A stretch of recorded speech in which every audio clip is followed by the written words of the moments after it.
that desire for chocolate cake will not transcend itself. Kapow, kapow, kapow, kapow, kapow. We are back with another reflection on the Daily Vedantic. Today's reflection is on this paradox within this philosophy that comes up every once in a while. This came up recently at one of the Venice Vedanta Club hangs that we had, and someone was asking, isn't the desire for self-realization a desire? And the answer simply is yes. This philosophy, which is the root of nearly all Eastern philosophy, and there's such great reverence for teachers like the Buddha, who outlines the Four Noble Truths. The first two are life is suffering. There is suffering. One translation for dukkha, the word for suffering, might be, a better translation might be, life is dissatisfaction. And the second noble truth is desire is the cause of that dissatisfaction. Or maybe more emphatically, desire is the cause of suffering. So within these traditions, the pursuit is to eliminate desire. Within Vedanta, the pursuit is to eliminate desire with knowledge of the self. And it is certainly accompanied by action and service. It's accompanied by devotion to a practice, to teaching, to each other, to your community. But the highest yoga within Vedanta, the emphasis is on knowledge of the self through the words of the masters. So it might be reflection on something 5,000 years ago, it might be reflection on something Socrates said, it might be St. Augustine, it might be Vedanta Treatise, we covered yesterday, and highly recommend that episode. It's a short 5-minute episode. Highly recommend yesterday's one. But whatever you're reflecting on, it's the words of the masters to transcend our lower nature, and it's knowledge of the self that eliminates our desires even more swiftly than action or devotion. But all of this comes to a head when someone naturally makes the observation, well, if you're doing this with a desire to transcend suffering, isn't that still a desire? If you're doing this with a desire for self-realization, isn't that still a desire? Like I said, the answer is yes. That's the one desire. The one desire that should rule all others, and the one desire that not only transcends all others, but eventually it gets transcended because it is the lone desire left. If you have a desire for chocolate cake, and that's your lone desire left, that desire for chocolate cake will not transcend itself. But if you have a desire for transcendence, it's, as it's talked about, it's like the stick that's used to make the fire, to stoke the fire, to keep it going, to push the rest of the wood in as the wood burns. But eventually, it's the last stick, the last piece of wood that's put in the fire itself. A desire for the higher,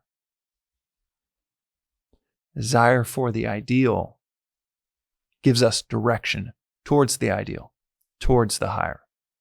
A desire to reach the top of the mountain gets you climbing in that direction. And it's the direction that matters. And as you get higher and higher, the desires become subtler and subtler. But so does the wisdom that maybe the exact same line that you read 10 years prior now has 3, 4, 10 times the profundity to it because it's subtler now. Now you're like, oh, damn, that's what they're saying? Could be the exact same line that rocked you 15 years prior. Now with a higher altitude, you see a completely new light. And as you go higher and higher in that altitude, things get subtler and subtler, you get to a place where you even recognize that desire for self-realization is, well, as we're told, because I'm certainly not at this altitude, but you start to see it as an impediment to your self-realization. Get to a place where you say, man, I'm desiring to overcome suffering in a very hedonistic way. I'm desiring for transcendence, for self-realization, because I want to jump into as I like to say, a spiritual escape pod to get away from all that is uncomfortable and all of the suffering that might exist. And that's at certain altitude, you recognize, actually, that is probably not a selfless pursuit. Maybe it's an incredibly selfish pursuit. But you get to that perspective by pursuing the higher, getting higher and higher, and recognizing at a certain point, perhaps it's recognition of, all right, this desire for myself, that's an impediment. It's still a desire, and it's still creating suffering. Maybe it's a desire for others. If I wake up, the whole world wakes up, is what we're told with this philosophy. If you wake up out of a dream and there's 10 people you care about in that dream that are suffering, when you wake up, their suffering ends. So the points get subtler and subtler. The desire gets subtler and subtler. It becomes maybe an unselfish desire for others, but it's still a desire. And it gets finer and finer to where there's another layer beyond a unselfish desire, and that selfless desire where there's absolutely no egoistic aspect to the desire whatsoever. It gets subtler and subtler and subtler and subtler. And then it's still that last desire is even in the selfless desire, which is it is inconceivable from our terrestrial point of view, unless you're there at that level. So speak for myself. A selfless, truly selfless desire is inconceivable. But we are told that is on the path to self-realization. You go through a town called selfless desire. I'm using that language. That's James' language. That's not the Vedantic language. But as you get higher and higher and it gets subtler and subtler, you still get to the point where it's still a recognition of this is a desire. And boop.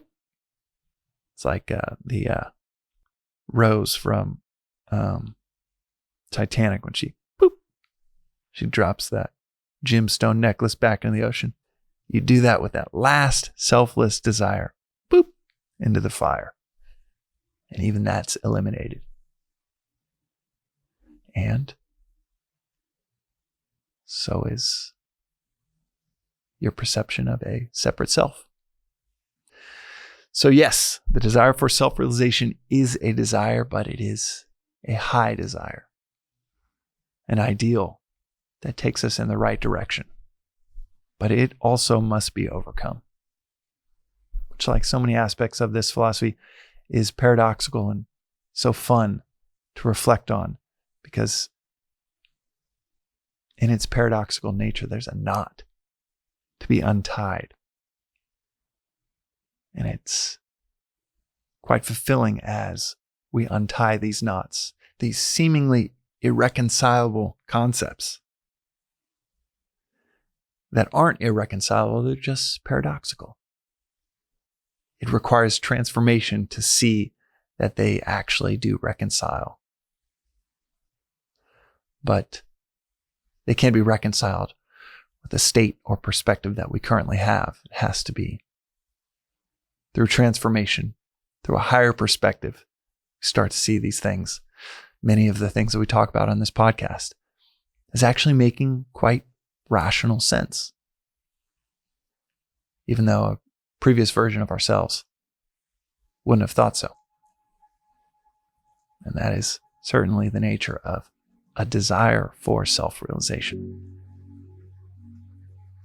It is still a desire, but it is the one desire that leads to the transcendence of all of them. And that is today's reflection on the Daily Vedantic. We'll see you next time.